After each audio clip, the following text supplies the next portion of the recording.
So the transfer portal has been open for a couple of days now. We've had some big names enter the portal and some huge commitments that have been announced. And in today's video, I'm going over all the latest news and notes around the transfer portal. So let's jump into it. And I wanted to start with the reigning national champions because Dusty May and Michigan just landed their first big commitment in JP Estrella from Tennessee. And it looks like the Wolverines are going to be loading up once again with guys from the transfer portal. Estrella is a 6'11" forward from the Volunteers and averaged 10 points, 5.5 rebounds per game in his third season with the program. And this season, he nearly doubled his production both in scoring and on the rebounding end, and was one of the best big men in the SEC, and is a huge first add for the Wolverines and will be a really good replacement for a guy like Morez Johnson Jr., who's most likely going to be in the NBA draft this summer. But maybe the biggest winner of the transfer portal so far has been Bryan Hodgson in Providence, because they have landed two big commitments out of the portal. And the first one I want to talk about is Miles Byrd from San Diego State. And Miles Byrd is probably the best wing defender that we have in the portal right now, and he's truly an NBA level talent. This past season with the Aztecs, he was the Mountain West Defensive Player of the Year and averaged 10.5 points, nearly 5 rebounds, 2 assists, and over a block per game. And his defense is definitely his calling card, but his offensive game is pretty good as well. And he picked the Friars over teams like Baylor, Louisville, Kentucky, Cincinnati, Texas, and Vandy, and was rated as a top 10 player in the portal by most outlets. But Providence wasn't done there, because they also got a commitment from G League guard Dink Pate, and Pate is a 6'8" guard from the Westchester Knicks, and he was actually set to have Zoom meetings with Kentucky and SMU reportedly, but went ahead and committed to Bryan Hodgson in Providence.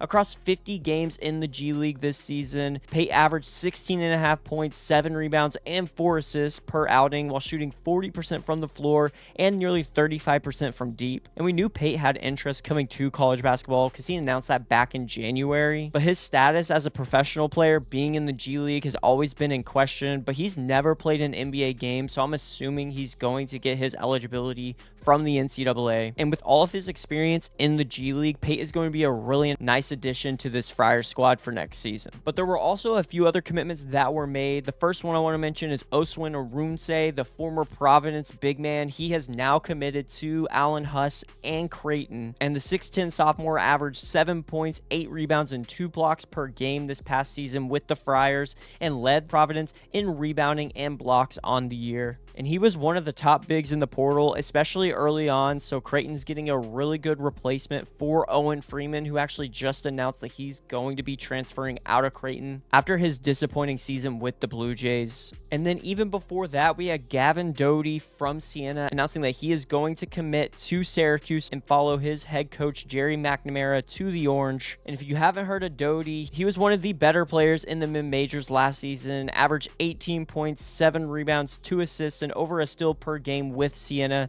and shot 46% from the floor and 33% from beyond the arc. But where Doty really made his name was in the NCAA tournament when Siena almost knocked off Duke in the first round, and now he'll be playing against the Blue Devils in the ACC there at Syracuse. Then we have LSU forward Mike Nwoko announcing that he is going to be entering the portal and already committing to Xavier, and this is one of them that I think a lot of people expected. There have been a lot of buzz around Mike Nwoko and Xavier, but Nwoko only spent one season with LSU, and after the coaching change where the Tigers have now hired Will Wade, he decided to enter the portal and quickly committed to the Musketeers. In 32 games this past season with LSU, Nwoko averaged 13.5 points per game, 5.9 rebounds, and almost an assist per game, and shot 61% from the floor. And he could end up being one of the better bigs that was in the portal this cycle, and will probably be one of the top forwards in the Big East next season. And then UCLA also had a big day in the portal, because they got not one but 2 commitments, starting with Filip Jovic from Auburn. And last season with the Tigers, Jovic averaged 6 points and 4 rebounds in just 18 minutes per game, but the 6'9" Serbian freshman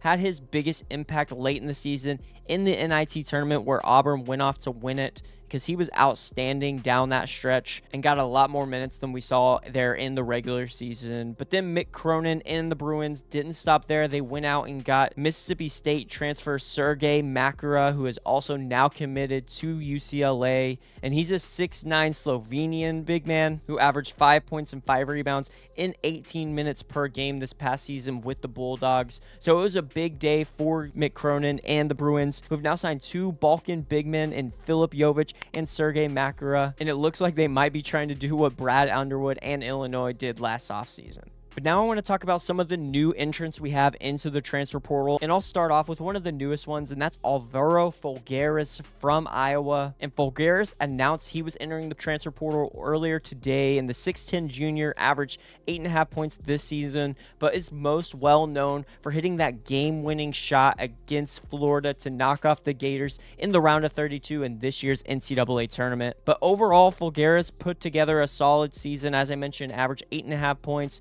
nearly 4 rebounds, and 2 assists per game for the Hawkeyes.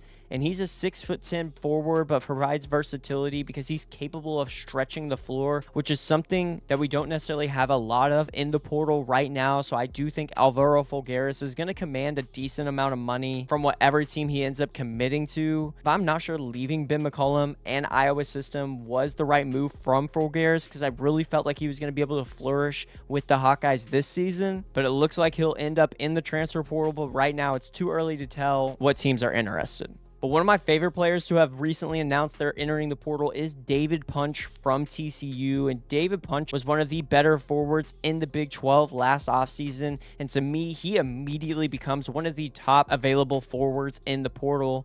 He was named an all Big 12 honorable mention this past season with averages of 14 points, 7 rebounds, 2 assists, nearly 2 blocks, and over a steal per game with the Horned Frogs. And he's coming into the portal with a do not contact tag. And there have been a lot of rumors that the top school to watch right now is Texas, because he has ties to Sean Miller and the rest of the coaching staff from their time recruiting him to Xavier. And if Punch were to commit to Texas, that would make a very scary 1-2 punch of him and Matas Vokatitis there in the front court for the Longhorns, and be one of the better front courts in the SEC in my opinion next season. But there have also been some rumors that Kansas is another team that he could potentially end up with, which would help with the loss of Bryson Tiller recently to the portal from the Jayhawks. But if I was making my prediction, I'd bet on Texas being the place that he ends up. And then maybe one of the more shocking announcements was that Robert Wright is going to be entering the transfer portal once again out of BYU. And I truly thought now that the Cougars are going to be losing AJ DeBanza to the NBA draft and Richie Saunders to graduation, that they would be building their team around Robert Wright, but it looks like he's going to look elsewhere,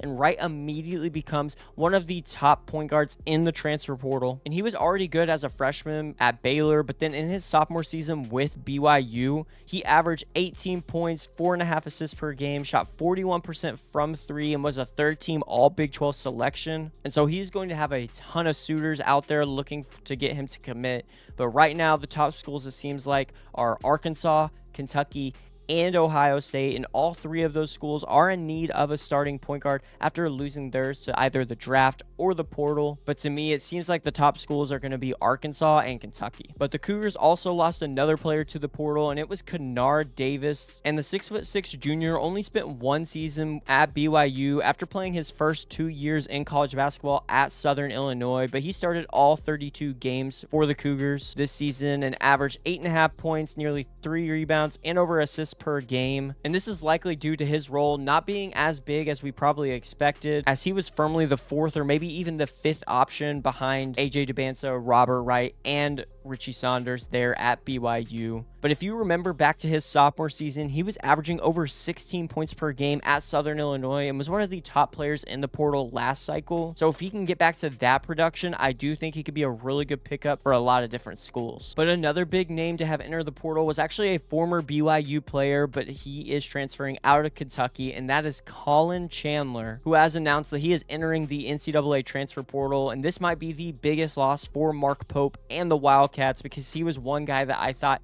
they really needed to try and do everything that they could to keep there at Kentucky. But Chandler actually released a statement recently mentioning that he's going to be returning home, which home is Utah. And I do think that means that Collin Chandler is going to be heading back once again to BYU. And at this point, I would be surprised if he landed with anyone else next season. But maybe a guy that could have the biggest impact next season is going to be Massamba Diop from Arizona State, because Diop announced he is going to be entering the transfer portal as well, and he immediately becomes not only one of the best big prospects in the portal, but one of the top available prospects, period. What he did as a freshman at Arizona State was phenomenal. He averaged 13.5 points, nearly 6 rebounds, and over 2 blocks per game with the Sun Devils. And Diop was a 7'1" freshman this past season and absolutely broke out for Arizona State. And he's already reportedly eyeing 2 schools, and that's St. John's and Gonzaga. And he would be a great replacement for what both of those teams have lost in the front court. I think the most notable thing about Diop is he's great on the defensive end there in the interior, but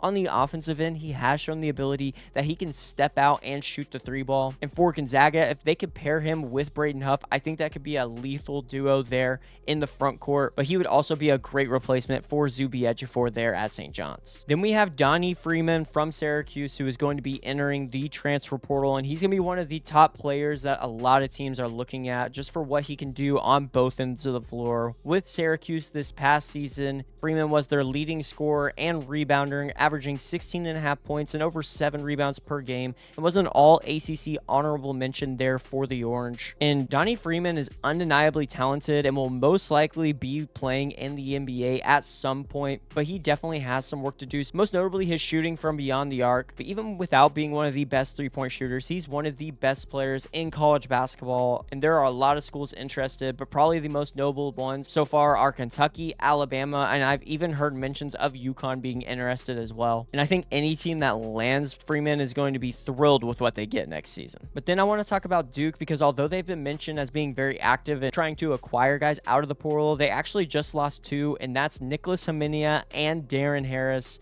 Nikolas Khamenia announced he was entering the portal after a decent freshman season with the Blue Devils. He averaged 6 points and 3 rebounds per game, but shot 45% from the floor, and he definitely showed flashes as a freshman, but was obviously overshadowed by other guys like Cameron Boozer and Dame Sarr, and he's going to be heavily sought after in the portal. And he's from California, so he has ties to the West Coast, so I'm thinking schools like USC, UCLA, and Arizona are all going to be in the mix for Khamenia. But then you also have Darren Harris, who announced he's entering the portal, and he's going to be one of the best shooters from the guard position that's going to be available. In this past season, he appeared in all 36 of Duke's games, averaged only 10 minutes just due to the depth of that Duke lineup, but showed his ability to shoot it and score in his biggest game against Notre Dame, where he scored 16 points against the Fighting Irish. But he also has a lot of potential suitors. He has reportedly scheduled visits with Indiana and Virginia already, and then VCU and Florida are 2 teams that have also been mentioned to be in the mix for Harris, and he could be in for a breakout junior season. And then we have Texas Tech guard Jaylen Petty, who announced he's going to be entering the portal with a do not contact tag, and there's already a lot of schools it looks like that are interested in Petty, like UCLA, Washington, Oregon, Minnesota, Vanderbilt, Kansas, Xavier. They've all been mentioned, and it is good to know he's from Seattle, so I do see Washington as being the front runner right now. But as a freshman, Petty averaged 10 points, 4 rebounds, and over 2 assists per game, and shot 37.5% from 3. And I was a little surprised by him entering the portal, because he had a clear path to being Texas Tech's #1 option at the guard spot next season, with Christian Anderson likely leaving for the NBA draft. And with the flashes he showed, I do think he's going to be a really good player with whatever team he ends up with. And then lastly, I want to mention Skyy Clark from UCLA, because he's also announced he will be entering the transfer portal, but he will need a waiver in order to play next season. But he really could be an interesting guard option for teams if the waiver gets granted. In his freshman season with Illinois, he only played 13 games there with the Illini before leaving the team, and that's his biggest basis for getting a waiver. But if he does, I do think he's going to end up at another Power 5 team, because this past season, he averaged 11.5 points, over 2 rebounds, and 2 assists per game, shot 47% from the floor, and nearly 43% from 3. And with that type of production in the Big Ten, I have to think a lot of teams are going to be interested in taking Skyy Clark. But that wraps it up for this portal update. Let me know in the comments down below what you thought of all the recent moves in the portal, and where do you think some of these guys that have just entered are going to go. If you enjoyed the content, don't forget to drop a like on the video and subscribe to the channel. Thank you so much for watching, and I'll see you in the next one.